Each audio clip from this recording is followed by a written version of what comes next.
येथे वडगावच्या लोकप्रिय नेत्या माननीय नगराध्यक्षा माननीय सौ विद्या गुलाबराव पोताई साहेब यांच्या वाढदिवसानिमित्त बंडखोर मीडिया ग्रुप आयोजित कोण होणार महाराष्ट्राचा महावक्ता राज्यस्तरीय ऑनलाईन वक्तृत्व स्पर्धेमध्ये मी बेटी बचाओ बेटी पढाओ या सदर विषयावर बोलण्यास उभी आहे।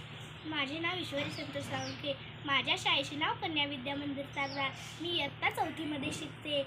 मी बोलते पण कोण? अहो मी आहे कोणाची तरी मुलगी, कोणाची तरी ताई, कोणाची तरी पत्नी, कोणाची तरी आई, कोणाची तरी मावशी। ही सगळी नाती केव्हा सांगेन? तुम्ही माझा जन्म होऊ द्याल तेव्हा, कारण मी माझ्या आईच्या उदरातील एक बालक, स्त्रीलिंगी बालक। आणि आज मी तुम्हाला सांगणार आहे माझ्या जन्माची करुण कहाणी। समाजात वारंवार घडत असलेले एक कटू सत्य। विज्ञानाची प्रगती होत गेली तसतसं मानवी जीवन अधिकाधिक सुख सोयींनी सुलभ होत गेलं। त्यातीलच एक भाग निसर्ग नियमाला आव्हान देत नवनवीन उपचार साधनं निघाली। गर्भातील बाळाची स्थिती गर्भलिंग परीक्षण सोनोग्राफीच्या माध्यमातून समजू लागलं। विज्ञानाचं हे वरदान मानवी मनाच्या जीवनाच्या समाधानासाठी एक चांगली उत्क्रांती होती, पण या माणसानं विज्ञानाचं रूपांतर शापात केलं आणि माझ्यासारखे लाखो त्रिजत तुमच्यामध्ये मारून गर्भातच ठार करत आहेत। पण का? मी मुलगी आहे म्हणून? हो, बहीण हवी, आई हवी, पत्नी हवी, पण मुलगी नको का? तुम्हाला हवा मुलगा, वंशाचा दिवा, आणि वंशाचा दिवा तेवत राहण्यासाठी वातीची भूमिका निभावते ती स्त्री। आणि जर स्त्रीच नसेल तर तुमचा वंशाचा दिवा काय कामाचा? मुलाचा जन्म झाला की चहूकडं उत्साहाला उदान येतं, थाटामाटात त्याचं नामकरण केलं जातं। किती हौस किती मौज होते, पण मुलगी जन्माला आली की सर्वांची तोंडे वाकडी होतात। तिचं हक्काचं नाव सुद्धा तिला अभिमानानं नाही मिळत। ही जनधारणा वंशाचा दिवा वाढणार कसा? तर वंशाची ज्योत विझवते ती स्त्री। आणि जर स्त्रीचं वंश तुमचा वंशाचा दिवा वाढणार कसा? म्हणून विनंती आहे, कोवळ्या कळ्या गर्भातच खोडू नका। दोन कळांचा उद्धार करण्यासाठी लेक वाचवा, देश वाचवा। जुनी जाणती माणसं नेहमी म्हणायची, गावाशेजारी नदी आणि घरात मुलगी असायलाच हवी। जसं नदी हे जसं सुख समृद्धीचं प्रतीक आहे, तसं मुलगी हे सुद्धा नात्यातलं जिव्हाळ्याचं समृद्धी रेशीम बंध प्रतीक आहे। म्हणून मुलगी घरात झाली तर लई झाल्या लेकी नको म्हणू बापा, लई झाल्या लेकी नको म्हणू बापा, उडून या जाईल तुझ्या जीवानांच्या थापा। लई झाल्या लेकी नको म्हणू बापा, उडून या जाईल तुझ्या जीवानांच्या थापा।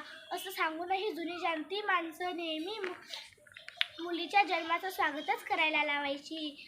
अहो कशाला धरता मुलाचा अट्टाहस, अहो कशाला धरता मुलाचा अट्टाहस, अहो मुलगीच भरवेल तुम्हाला सोन्याचा घास। अहो कशाला हवा वंशाचा दिवा, कशाला हवा वंशाचा दिवा, भाग्याची पंथी जपून ठेवा। ऐकूया, वंशाचा दिवा समजलेला मुलगा आई वडिलांची विचारपूसही करत नाही, पण बहीण भावंडात दुय्यम वाढलेली मुलगी तुमची विचारपूस करते, तुमची सेवा करते, तुमच्या जवळ राहते, प्रसंगी धावून येते। आई वडिलांना जन्माला न जन्मलेल्या मुलगींचा गर्भातच ठार करतायत। पण का? मी मुलगी आहे म्हणून? अहो एक स्त्रीच आपल्या अर्भकाचा आपल्या गळा घोटण्याचे पाप करते, म्हणजेच स्त्रीचाच गळा गोठण्याचे पाप करते, म्हणजे रक्ताच्या नात्याला विसरते। कधी कचऱ्याच्या कुंडीत टाकते तर कधी त्या नाल्यात फेकून देते। काहीच कसं वाटत नाही त्या आईला, आपण काय करतोय हे भानही राहत नाही त्या अघोरी मातेला। भानही राहत नाही त्या अघोरी मातेला। एक स्त्रीच आपल्या मुलीची हत्या करते हे कुठेतरी थांबायलाच हवे, कारण मुलींना या जगात आणायलाच हवं, त्यांना जगण्याचा अधिकार द्यायलाच हवा। कारण स्त्री राहील तरच हे जग राहील, माणूस नाती स्वाभिमान जिवंत राहील, नाहीतर हे सगळंच एक दिवस संपून जाईल। मुलगी आहे देवाचा उपहार, जगायचं द्या तिला अधिकार। नियमितपणाची धरवी आकाश, मुलींना शिकू एकच ध्यास। मुलगा मुलगी एक समान, दोघांनाही शिकवा छान। वाढवेल ती तुमचा मान, म्हणूनच तर करा मुलीचा सन्मान। घडविना राष्ट्राचा विकास, मुलींचे शिक्षण, मुलींच्या शिक्षणाचा हवा ध्यास।